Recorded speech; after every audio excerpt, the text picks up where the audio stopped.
자, 168페이지 빈출 168페이지.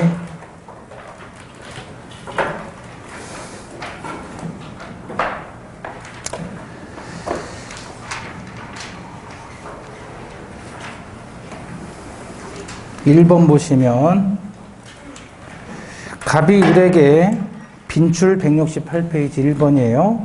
갑이 을에게 금전 소비 대차 및 이것을 위해 담보권 설정 계약을 체결할 대리권을 수여한 경우 원칙적으로 을은 위 계약을 해지할 권한도 있다. 네? 해지까지는 안 된다 그랬죠. 예. 2번 권한이 정해지지 않은 대리인은 보존행위와 계량행위는 무제한할 수 있다.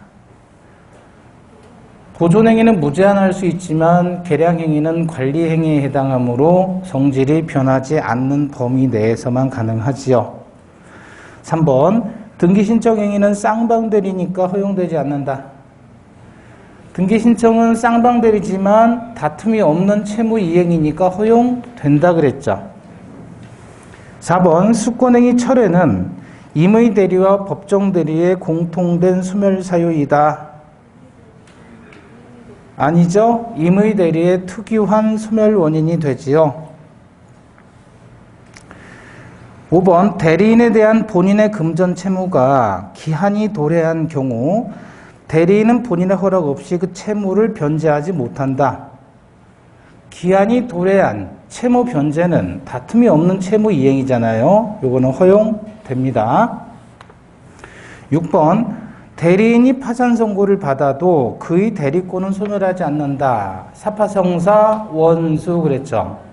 대리인의 파산은 대리권의 소멸 원인이 되지요. 소멸됩니다.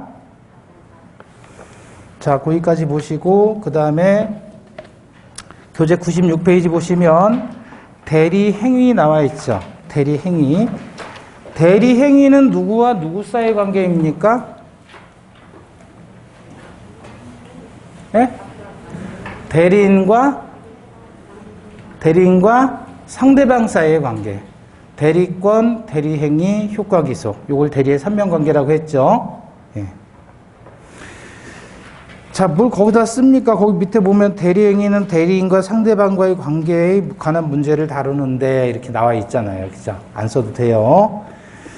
자, 거기서 이제 첫 번째가 현명주의라고 해요. 현명주의. 책판 보시고 현명주의 그랬을 때 현은 나타날 현이에요. 명은 이름 명.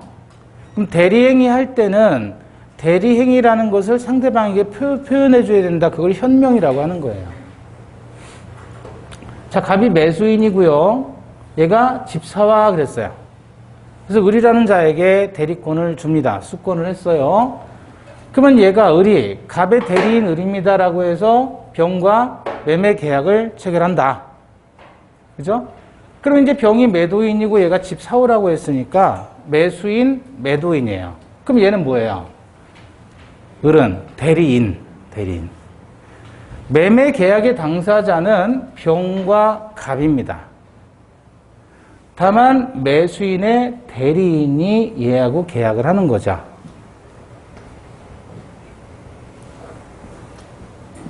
그래서 병이 을과 매매 계약을 체결하게 되면 그 효과는 매수인 본인에게 귀속이 된다. 이게 대리의 근본적인 문제입니다. 매매 계약서를 보면 매도인은 누구죠? 병입니다. 그 매수인은 누구예요? 매수인은 갑인데 매수인은 갑의 대리인 을로서 표시를 해준다는 말이에요. 그 말은 무슨 말이냐면 이 사람이 매수인 본인이고 이 사람은 실제 법률 행위, 매매 계약을 하는 행위자로서 대리인이라는 사람이란 말이에요. 요거는 대리 권한의 표시가 되죠. 그래서 보통은 본인, 대리인, 을이라는 형식으로 표시를 해주는 게 이게 결국은 뭐 때문에 그러냐? 병이라는 자 눈앞에 와서 계약서에 도장을 찍는 사람은 을인데 나는 대리인으로서 찍는 것이다. 이런 사람을 대리하는 것이다 라는 걸 알려주라는 겁니다. 그래야 상대방의 입장에서는 내 눈앞에 있는 의리 도장을 찍지만 이 도장 찍는 행위에 대한 법률 효과는 갑에게 귀속되는 것이로다 라고 상대방이 알 수 있기 때문에 그래요. 이해되십니까? 그래서 우리가 보통 명함을 봤을 때 나중에 이제 중개업 하실 때 보면 예를 들어 무슨 회사다. 회사, 상무이사, 대표이사, 홍길동 이런 식으로 나온단 말이에요. 그만 이 사람이 대리인이고 이 사람은 본인이구나. 얘는 본인을 위해서 이런 권한으로 대리행위 하는구나라는 걸 상대방이 알 수 있단 말이죠. 이해되셨어요? 그래서 여기에 관용화된 게 반드시 이래야만 되는 법은 없지만 보통 관용화된 게 그래서도 뭐 표창장이든 무슨 뭐 계약을 체결하든지 간에 대한민국 대통령 홍길동 이런 식으로 쓴단 말이에요. 국무부 장관 누구. 이해되시는 거죠? 예? 그걸 뭐 한다고 표현하는 거예요? 현명한다라는 말이에요. 현명한다. 얘를 우리는 명의자라고 하는 것이고 얘를 우리는 행위자라고 한다. 행위자와 명의자가 분리되는 현상이 대리의 본질이다. 그 말이죠. 이해되셔요? 책으로 보시면 97페이지 현명주의 그랬어요. 현명주의라 하면 대리인이 대리 행위를 함에 있어서 그 행위가 누구를 위한 것임을 표시하라? 본인을 위한 것임을 표시하라. 그럼 현자가 나타날 현이라 그랬죠? 명은 무슨 명? 이름명. 그럼 이름을 나타내라는 말이죠? 현명은 이름을 나타내라라는 말인데 누구 이름을 나타내라는 거예요? 본인 이름을 나타내라는 얘기입니다. 본인 이름을. 자, 양가로 2번 현명의 방식 보시면 원칙, 통상 갑, 대리인, 을이라고 하지만 반드시 이와 같을 필요는 없습니다. 원칙적으로 현명의 방식에는 제한이 없다. 본인을 특정해야 되는데 필요한가 여부, 요부 그랬죠? 필요한지 여부란 뜻이에요. 대리인이 대리행위를 하면서 본인의 이름을 보류한 채 자신이 대리인이라는 점만을 밝힌 경우에도 현명이 있는 것으로 보겠다. 즉 대리행위가 타인을 위한 행위라는 것이 표현되면 본인의 이름은 생략돼도 현명을 하는 것이 된다. 그 얘기예요.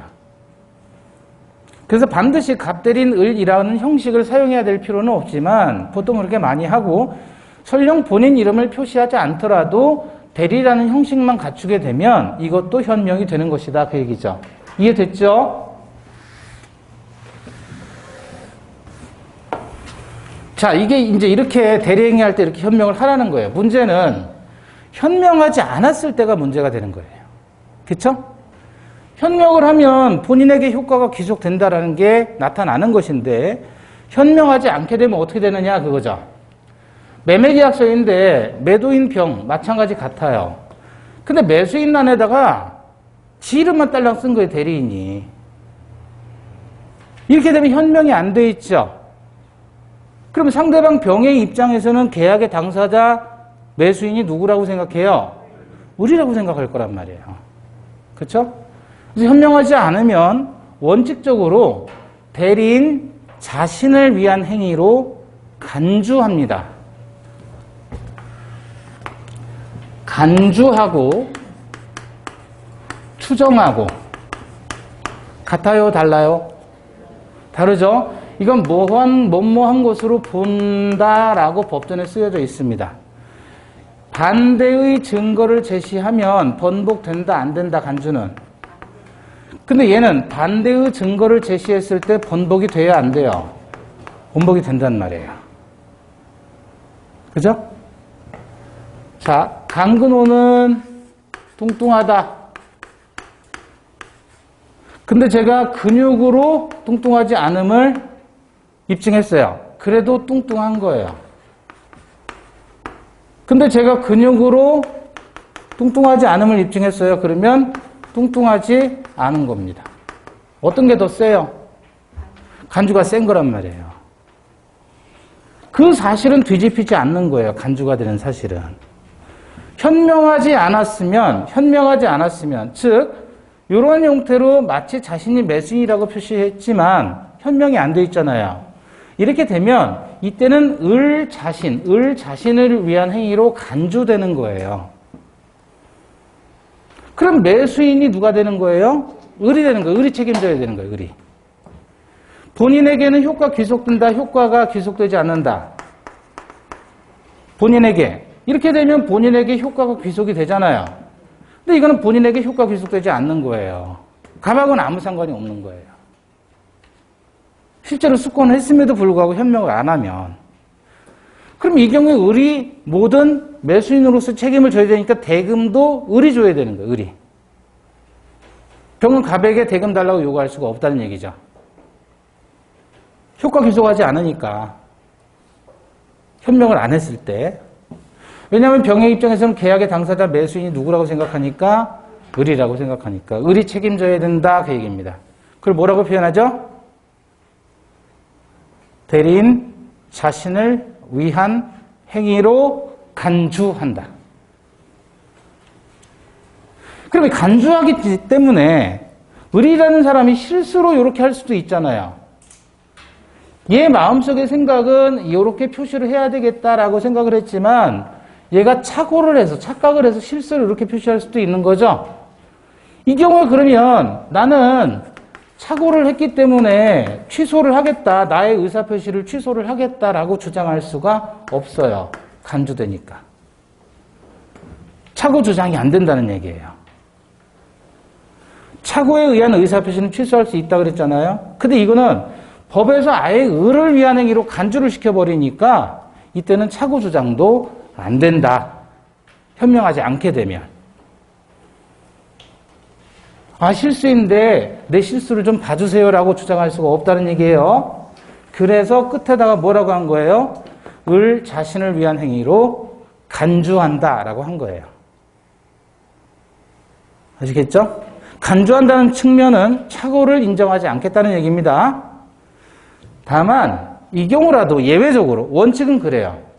상대방이 대리인이 대리행위로서 한 것임을 상대방이 알았거나 알 수 있었을 경우에요. 뭐를? 대리라는 사실을 이건 지금 이 상황에서 현명을 하지 않게 되면 병의 입장에서는 현명을 하지 않으면 야 얘가 계약의 당사자로구나라고 생각을 했을 거 아니에요. 그죠? 그럼 효과 귀속되지 않는 거예요. 당연히. 얘가 모든 책임 다 뒤집어 써야 되는데 문제는 얘 입장에서 현명은 안 했어요. 그런데 상대방이 을이 대리인이라는 사실을 알았거나 알 수 있었을 경우도 있지 않느냐. 예를 들어 어떤 경우예요? 위임장을 첨부한 거예요.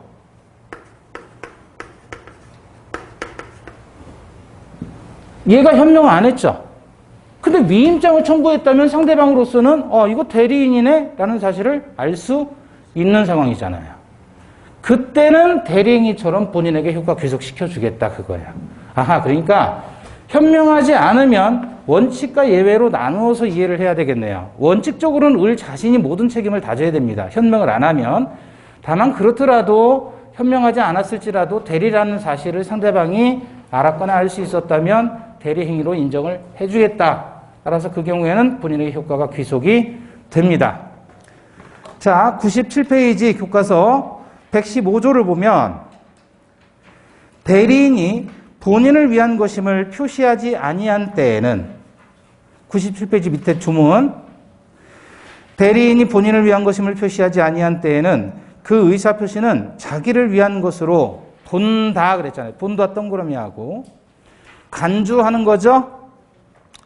여기서 자기는 누구예요?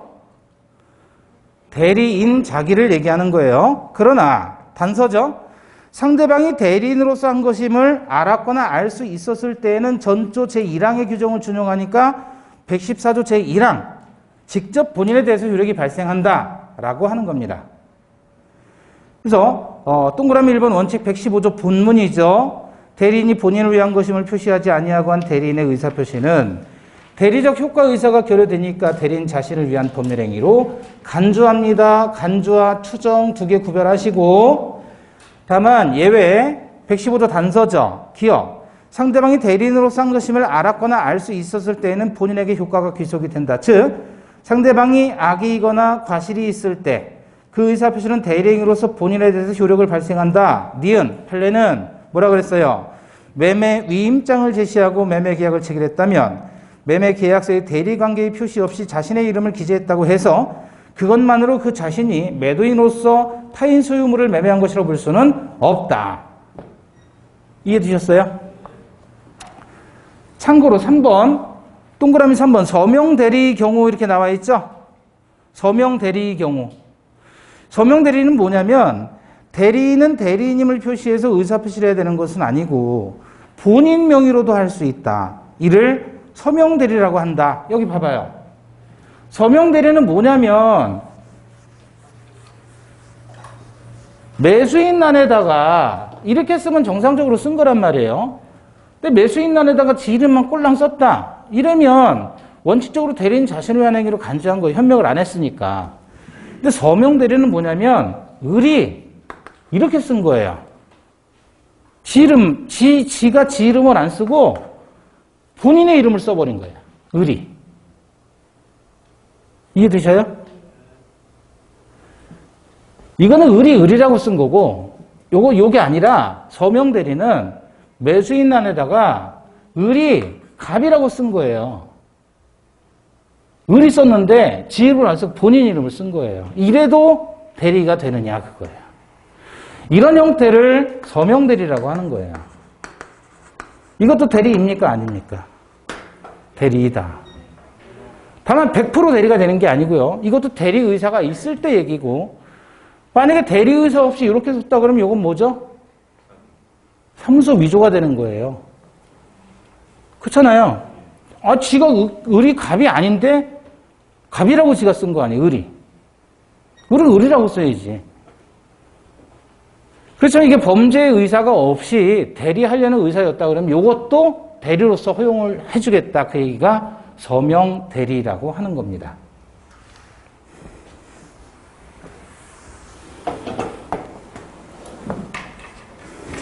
거기 밑에 확인 OX 보시면 현명하지 않은 대리행위는 대리인 자신을 위한 것으로 추정한다. OX. 왜요? 간주한다. 또는 본다라고 해야죠. 추정한다 그러면 틀린 겁니다. 자, 다음에 칠판 보시고, 책에는 바로 대리행위 하자가 나와 있는데 그거는 다음 순환에서 더 자세히 살펴보고요. 대리인의 능력 파트로 갑니다. 대리인의 능력.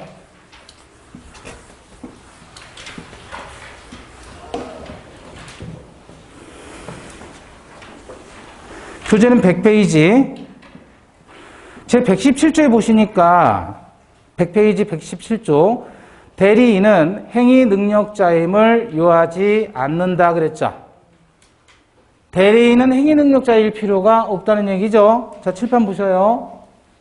자, 갈비집 사장님이 있고 17세 주방장이면 얘는 미성년자죠. 고깃집 사장, 고사장이에요. 고사장, 고깃집 사장. 갈 사장이 얘한테 뭐를 했죠? 고용계약을 했죠. 이걸 우리는 뭐라 그랬어요? 원인된 법률관계라고 했어요. 그래서 신뢰가 생기니까 네가 고기 사 그랬단 말이에요. 뭐를 한 거죠? 수권행위를 했죠. 수권행위. 그래서 대리권이 발생한 거죠. 그렇죠? 그래서 둘이 고기 매매 계약을 체결했다. 지금 이 구조예요. 그랬을 때 얘가 얘한테 미성년자죠. 고기 사라고 대리권을 준 거죠. 수권을 해도 되느냐. 그럼 얘는 미성년자로서 얘한테 고기를 사겠다 그러고 얘가 고기 팔겠다 그래서 매매 계약하는 거잖아요. 그럼 미성년자가 하는 법률행위가 되는 거죠. 본래 미성년자가 법률행위를 하면 뭐 할 수 있다? 취소할 수 있다 그랬는데 이 경우도 취소할 수 있겠느냐? 취소 못한다는 얘기예요. 이때는. 왜? 대리인은 행위 능력자일 필요는 없다. 즉 제한 능력자가 대리인이 되더라도 대리인이 한 대리 행위는 유효하다라는 얘기입니다. 이해되셨어요? 그걸 뭐라고 했어요? 117조에서 대리인은 행위 능력자임을 요하지 아니한다. 그 말은 무슨 뜻이라고요? 미성년자인 대리인이 하는 대리 행위도 유효하다 그 얘기예요. 미성년자는 행위 능력자일, 대리인은 행위 능력자일 필요가 없으니까. 자, 여기 봐봐요. 고용계약을 뭐라고 했죠? 원인된 법률관계 내지는 기초적 내부관계. 또는 내부적 기초관계라고도 해요. 학자들마다 이 표현이 달라요. 어쨌든 이 고용계약을 통해서 대리권이 발생했잖아요. 대리권이 발생했기 때문에 원인이 되는 법률관계가 고용계약이다. 두 번째 고기사와 요건 뭐죠? 수권행위가 되는 거죠. 수권행위. 고기매매 계약은 요게 뭐예요? 대리행위가 되는 거예요. 그러면 이 경우 대리인이 제한능력자임을 이유로 대리행위를 취소할 수 있다, 없다? 없다. 자, 대리행위의 당사자는 누굴까요?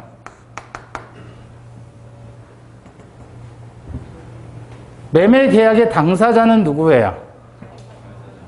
갈사장과 누구예요? 고사장이 되는 거예요. 그쵸? 네.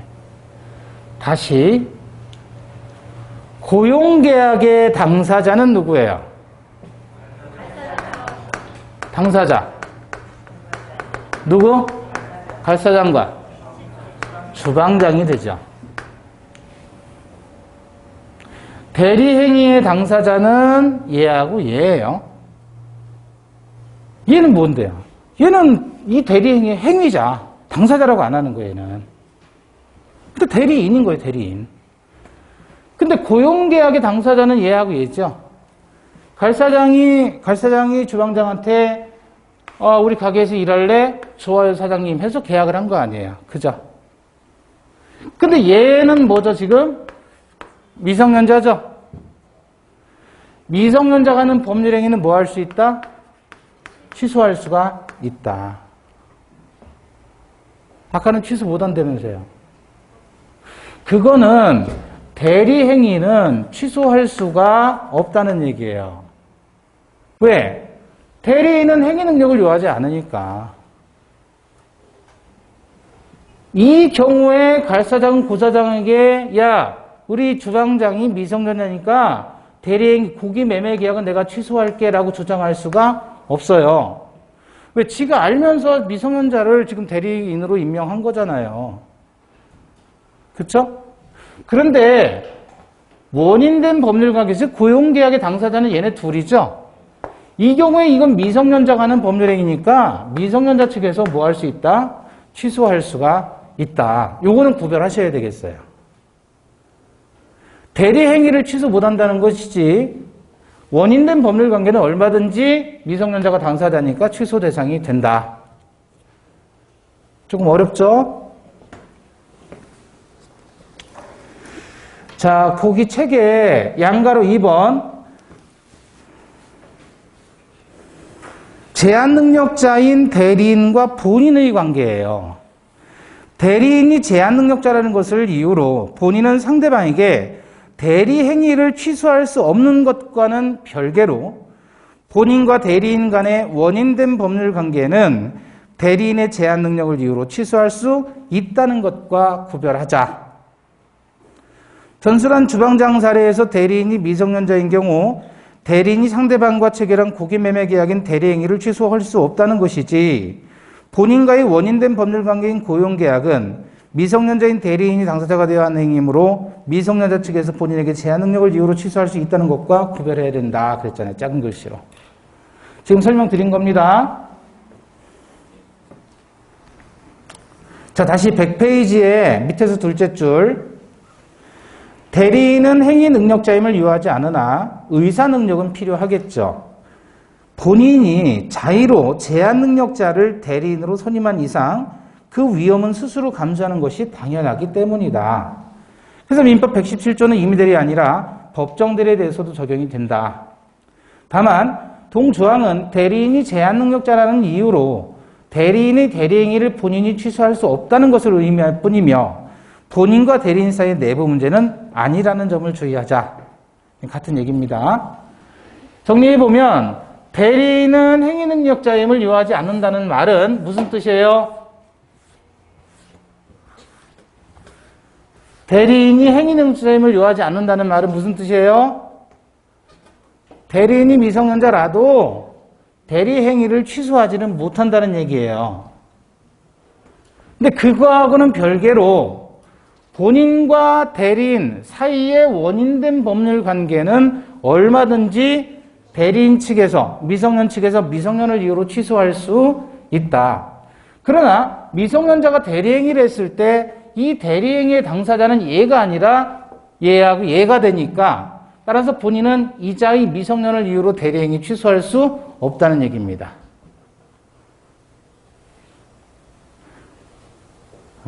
이해 안 되죠? 표정들이 그래요. 괜찮아요. 또 다음에 하면 돼요. 아까 우리 얘기한 거죠? 이 고기매매 계약의 당사자는 갈사장과 고사장이다. 대리인은 취소할 수 없어요. 대리인은 행위 능력을 요하지 않으니까 대리인인 미성년자가 한 대리행위는 취소할 수가 없다. 그 얘기를 대리인은 행위 능력을 요하지 않는다라고 표현한 겁니다. 그런데 원인된 법률관계의 당사자는 갈사장과 주방장이기 때문에 이때는 취소할 수 있다. 미성년을 이유로. 자, 그 다음에 복대리 갑니다. 오른쪽 페이지에 복대리. 뜻을 일반 살펴보면 일단 여기 보세요. 본인이 있어요. 본인이 있고 본인이 수권을 내서 다시 대리인이 발생했다. 또는 법률의 규정에 따라서 대리인이 발생했다 그러면 이 대리인은 임의 대리인이나 법정 대리인이 될 수 있죠. 문제는 이 대리인이 다시 복대리인 선임하는 행위를 해서, 즉 복임 행위를 해서 병을 복대리인으로 선임을 합니다. 그러면 이 복대리인 병이 상대방과 법률행위를 하면 그 상대방과 한 법률행위 효과가 본인에게 귀속되는 제도를 복대리라고 한다. 요건데 복대리에서 복자는 대리에서 중복되는 복자를 얘기해요. 보통은 본인이 대리인에게 수권을 해서 대리행위를 하면 바로 귀속이 되는데 얘가 얘한테 수권을 했는데 이놈이 또 얘한테 수권을 하는 거예요. 그랬을 때 얘를 우리는 뭐라고 하자? 중복된 대리인 복대리라고 한다. 그래서 복대리인의 대리행위에 대해서도 똑같이 현명주의가 적용되니까 병은 갑의 대리인 병으로 현명을 해야 된다. 자, 그래서 복대리란 대리인이 얘가 대리인 자신의 이름으로 선임한 본인의 대리인이에요. 자, 문제는 뭐냐면 이 복대리인도 대리인이에요. 근데 선임을 본인이 하는 게 아니라 얘가 하는 거예요. 얘가 또 선임을 해가지고 이자는 본인의 대리인으로 행위를 한다. 근데 얘를 선임하는데 누구 이름으로 선임하느냐? 대리인 지 이름으로 얘를 선임하는 거예요. 그래서 대리인이 대리인 자신의 이름으로 선임한 병은 누구의 대리인이에요? 본인의 대리인입니다. 따라서 누구 이름으로 대리한다? 본인의 이름으로 대리한다. 무슨 말이냐면 국민이 있고요. 국민이 있고 국민이 주인이죠? 대통령을 선임하죠. 투표를 통해서. 근데 대통령이 모든 사안에 대해서 다 전문적인 지식을 가질 수는 없잖아요. 그래서 대통령이 자기 책임과 권한으로 장관을 선임하는 거예요. 그러면 장관은 대통령을 따라야 돼요? 국민을 따라야 돼요? 국민을 따라야 돼요. 그래서 다른 나라와 법률 행위를 하면 그 행위의 효과는 전부 국민에게 미친다. 이런 구조예요. 무슨 말씀인지 아시겠죠? 네. 장관을 국민이 뽑지 않죠. 그렇잖아요. 국민은 대통령을 뽑아요. 근데 대통령이 모든 행위를 다 잘하면 좋지만 이 사람을 더 잘 보필할 수 있는 사람을 얘가 스스로 장관을 뽑는 거예요. 그럼 장관은 국민을 위해서 대리행위를 하는 겁니다. 그 효과는 전부 국민에게 미친다. 이 구조가 이론적인 바탕이고. 근데 현실적으로 이 장관들은 누구를 위해서 일해요? 그쵸? 이 눈치 볼 거 아니에요. 이 눈치는 잘 안 보잖아요. 네? 얘들은 선출직이 아니라 임명직이잖아요. 누가 임명해요? 여기서 임명할 거 아니에요. 그죠? 그럼 임명권자가 여기니까 여기 눈치를 보겠지만 이론상으로는 얘는 여기를 눈치 보는 게 아니고 여기를 눈치 봐야 되는 것이다. 그거예요. 자, 이 사람이 복대리인이에요. 누가 선임해요? 대리인이 선임하는 거예요. 누구 책임으로 선임해요? 자기 책임으로 선임하는 거예요. 자기 책임으로. 네? 그러니까 누구 이름으로 선임한다? 대리인의 이름으로 선임하는 거예요. 그래서 임명장을 수여할 때 대한민국 대통령 어쩌고저쩌고 하잖아요. 네? 그러면은 대리인이 자기 책임으로 병을 선임했다. 그랬을 때 병이 상대방과 한 모든 행위는 전부 다 본인 책임으로 간다. 이해되시는 거죠? 이게 이제 실제로 어디서 이런 얘기가 발생하냐면 주로 이제 변호사들이 많이 해요. 과거에. 자, 의뢰인이 있어요. 의뢰인이 있어요. 법률사건이 발생했단 말이에요. 소송이 났어요. 그죠? 근데 여기는 서울 사람이에요. 근데 부산 사람하고 지금 소송이 났어요. 그럼 이제 이 의뢰인은 부산지방법원에서 이제 부산 법원에서 재판을 받아야 돼요. 그런 사건이에요. 그럼 의뢰인은 이제 어떻게 합니까? A라는 변호사를 찾아가죠. 얘는 전관이에요. 전관이라는 말은 전의 관리였어요. 여러분이 나중에 이제 무슨 형사사건이다 그러면 일단은 형사사건의 피고인으로 됐다. 주변의 지인이나 가족이. 그럼 변호사 찾아야 되죠. 근데 그 관할법원이 여기 인천이에요. 그럼 인천이라면 여기서 바로 직전에 퇴임한 법관 찾아가면 돼요. 그 사람을 전관이라고 하는 거예요. 전에 관직에 있었던 사람. 세죠, 이 사람들은. 왜냐면 이 사람들은 현재 변호사 개업을 했지만 바로 직전까지 내 부하들이 저기 있었는데 뭐 전화 한 통해서 야 보석으로 빼자. 그럼 돈이 들 거 아니에요. 그렇죠? 그래서 전관을 예우해주는 행태가 법조계에 많았어요. 지금도 있어요. 근데 예전에는 전관을 해서 이제 예우를 해주잖아요. 변호사 개업해가지고. 그러면 그 주변에서 일을 왕창 몰아줘요. 그럼 1년 하면 빌딩 하나 산다 그러더라고요. 근데 지금은 이것도 상당히 안 좋아져가지고 전관 예우해도 부장판사에서 넘어갔던 뭐 부장검사에서 이제 변호사 개업했다 그러면 전관을 밀어줘도 뭐 3개월 이상은 안 밀어준대요. 법원 직원들이 다 이렇게 밀어주는데 그렇게 길게 안 준다 그러더라고요. 그 전관 예우라고 하는 거예요. 예? 네? 참고로. 근데 이 변호사가 이제 사건을 맡았잖아요. 그럼 수임료를 내죠. 그죠? 호피무늬 사건은 1억 수임 받았잖아요. 과거에 호피무늬 사건 들어봤어요? 아, 있었어요. 한 15년 전에 검찰총장 마누라 검찰총장이 이제 뭐예요? 변호사 개업했는데 첫 번째 맡은 사건이 와이프가 호피무늬 그 코트를 받은 그 사건이에요. 수임료로 억이에요. 한 건 맡기는데 억. 아, 검찰총장 출신이면 그 정도 받을 수 있잖아요. 그죠? 예? 하여튼 이렇게 맡기는 거예요. 그래서 돈을 주면 얘는 이제 서울에서 사무실을 운영하고 있잖아요. 그러면 이 변호사들은 어떻게 합니까? 사건 맡았죠? 그러면 자기가 직접 하는 변호사 거의 드물어요. 근데 요즘에 젊은 변호사들은 직접 다 쓰더라고요. 소장도 쓰고 다 하는데 과거에는 20, 30년 전에는 어땠냐면 변호사는 그냥 얼굴 마담이고 그 밑에 사무장 또는 새끼 변호사라고 있어요. 여기다가 이제 얘기를 다 듣게 하고 상담을 시키고 얘들이 다 소장 쓰고 해요. 여기는 그냥 얼굴 마담이에요. 얼굴 마담. 그 정관들이 좋죠. TV에 나오는 변호사들이 다 직접 자기가 사건 수임해가지고 하는 사람들이 아니에요. 다 밑에 변호사를 두고 하는 거예요. 그 사람들은 그냥 TV만 나오는 거고. 근데 사람들은 어떻게 생각해요? 아, 저 사람들 참 유능하다. 그러니까 저기 갖다 맡겨야 되겠다. 그러잖아요. 네? 그거 다 지금 자기 홍보하는 거예요. 어쨌든, 그럼 사건은 이 사람들한테 많이 몰릴 거 아니에요? 유명하니까. 전직 정관 출신이니까. 그럼 이 사람들은 이제 부산에 있는 동기한테 야 복대리 좀 하자 해가지고 얘가 복대리를 선임을 하는 거예요. 선임을 하면 소송을 이제 해보시면 아시겠지만 소송한다는 게 별게 없어요. 이쪽에서 이제 준비서면 내고 답변서 내고 왔다 갔다 서류 공방하다가 날짜 잡아서 기일 잡아가지고 이때 집중 변론 해가지고 이때 이제 뭐 증인신문하고 이렇게 다 한단 말이에요. 그러니까 평소에는 서류만 왔다 갔다 해요.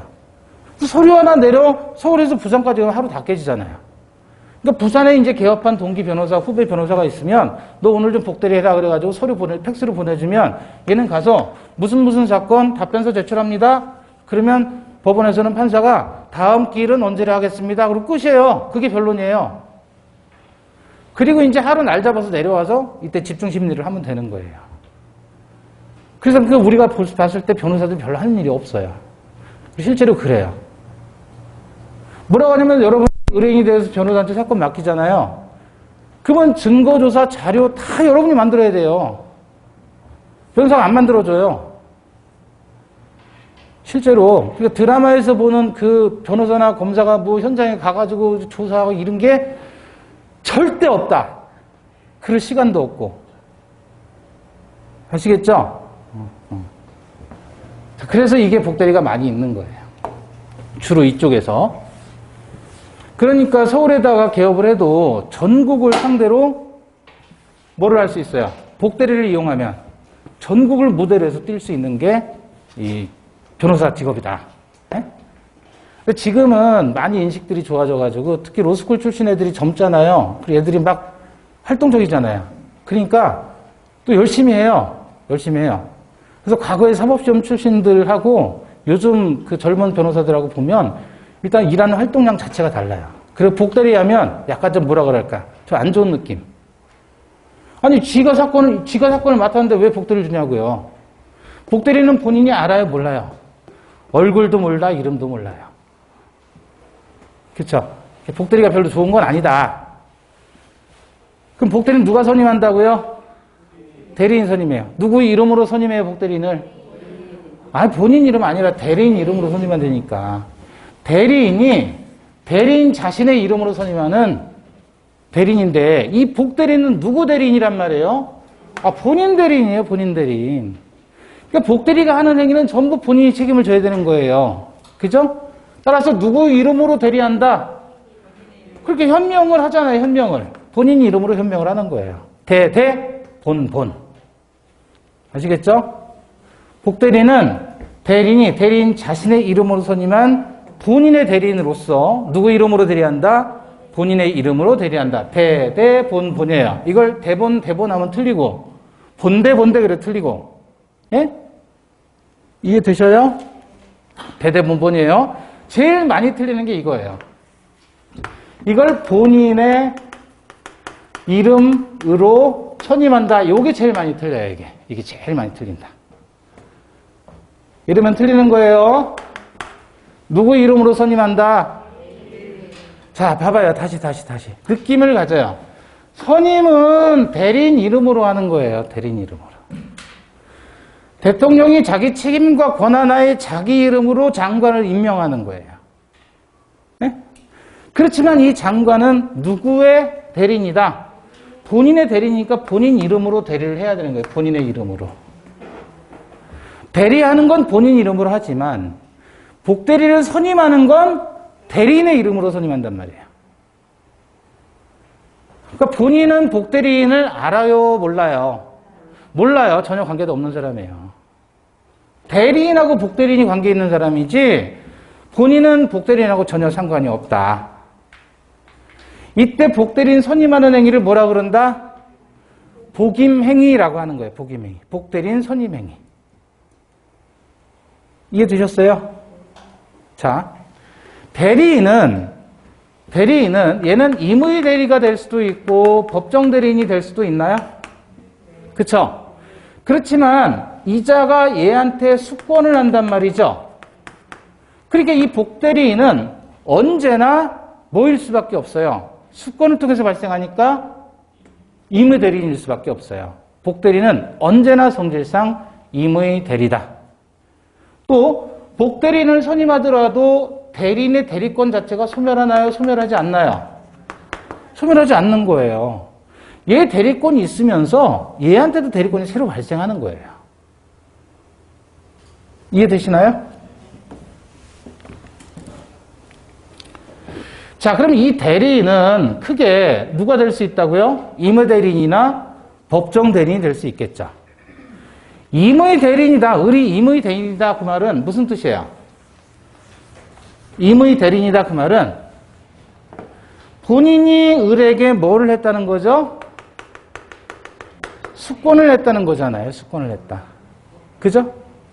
근데 을이 만약에 법정 대리인이다 그 말은 뭐냐면 본인이 제한 능력자라는 얘기예요. 맛이 간 거예요. 그럼 법정 대리인은 법률의 규정에 의해서 대리권이 발생된 거잖아요. 그죠? 근데 여기에 뭐가 있냐면 차이점이 있어요. 임의 대리인은 기본적으로 복인권이 없어요. 복대리인 선임할 수 있는 권한 자체가 아예 없다고요. 왜죠? 임의 대리인은 복인권이 아예 없대요. 왜 없을까요? 본인이 얘 믿고 맡겨서 얘를 믿으니까 얘한테 수권을 한 거잖아요. 그죠? 근데 이놈이 본인 동의도 없이 다른 사람을 시켜서 그 행위를 맡긴다. 근데 본인은 얘 이름도 얼굴도 알지도 못하는데 그러려면 뭐하러 얘한테 해요? 얘한테 왜 가는 거예요? 얘가 직접 해줄 줄 알고 얘를 믿고 맡기는 거잖아요. 그래서 원칙적으로는 복인권이 없어야 되는 거예요. 이게 돼요? 한 번은 이제 어렸을 때인데 서울 갈 일이 생겼어요. 제가 초등학교 때인데 황당한 일이었어요. 어머니하고 저하고 서울을 갈 일이 있어가지고 가야 되는데 그 당시 교통편도 그렇고 길도 모르니까 택시를 잡았어요. 그래서 내가 오늘 하루 종일 서울을 가려고 하니 얼마나 되겠느냐 그랬더니 10만 원을 달라는 거예요. 그래서 제 기억으로 이제 어머니가 10만 원을 주신 거예요. 그 기사한테. 그 사람을 믿고 맡겼잖아요. 이 기사가 조금 가더니 내려서 저걸 타려는 거야. 다른 차를. 그럼 그 기사는 뭐를 한 거냐면 10만 원 받아서 자기 5만 원 먹고 5만 원 주면서 다른 기사에게 또 하청을 준 거예요. 그 순간 벙찐 거죠. 어쨌든 뭐 우리는 갔다 오면 되니까. 기분이 좋아요, 더러워요? 여러분이 저 믿고 10만 원에 서울 가기로 했어요. 근데 제가 10만 원 받아가지고 알겠습니다 하고 제가 다른 사람한테 5만 원에 하청 준 거예요. 저는 5만 원 먹고. 그걸 여러분이 알면 기분 어떻겠어요? 더럽잖아요. 그럴 거면 왜 저한테 맡겨요? 바로 이렇게 하면 되지. 그죠? 그 얘기예요. 임의 대리인이다라는 말은 본인이 얘한테 믿고 신뢰를 갖아서 얘한테 일을 맡긴 건데 이자는 직접 하지 않고 얘한테 다 넘겨버리고 얘 시키면 그럼 얘가 묻혔다고 얘 찾아가서 그렇게 하느냔 말이에요. 직접 이렇게 하는 게 낫지. 따라서 원칙적으로 임의 대리인은 복대리인 선임하면 된다 안 된다? 안 된다. 그럼 본인의 신뢰를 깨버리는 행위이기 때문에 그래요. 다만 예외적으로 본인의 승낙이 있거나 또는 부득이한 사유가 발생하면 예외적으로 복인권이 인정되는 거예요. 예외적으로. 본인이 승낙을 해줬다. 그래서 보통 변호사들이 이제 본인의 승낙을 많이 받습니다. 위임장 받을 때 복대리 할 수 있다라고 해서 조항을 써놔가지고 그대로 사인을 받아요. 그래서 복대리를 하는 겁니다. 부득이한 사유가 있는 경우 어쩔 수 없이 본인이 대리인 자신이 직접 할 수가 없는 경우가 생겼어요. 그런데 질병이 발생했다. 코로나 발생했다. 법원은 가야 되는데 못 가겠어요. 코로나 때문에. 그럼 어떻게 해요? 나 몰라 그럴 수는 없잖아요. 그래서 복대리를 선임하면 되는 거예요. 그때는. 부득이한 사유가 있다면.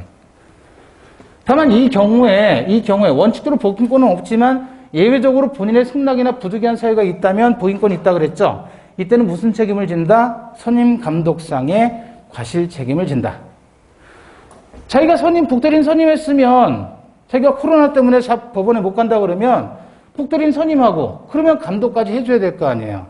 얘는 그 사건에 대해서 아무 내용을 몰라요. 그럼 대리인이 직접 설명해주고 이렇게 해야 된다. 네가 좀 써라. 라고 해가지고 거기에 대한 책임을 부담하게 된다. 그걸 뭐라고 해요? 선임 감독상의 과실 책임. 근데 경우에 따라서 얘가 내가 지금 코로나 때문에 법원에 못 갑니다. 라고 본인에게 물어봤어요. 그랬더니 여러분이 뭐라고 하냐면 TV에 나오는 모모 변호사 혹시 아세요? 그랬더니 제 동기인데요. 그래요. 그럼 그 사람 복대리 시키면 어떨까요? 라고 본인이 지명을 해버리는 거예요.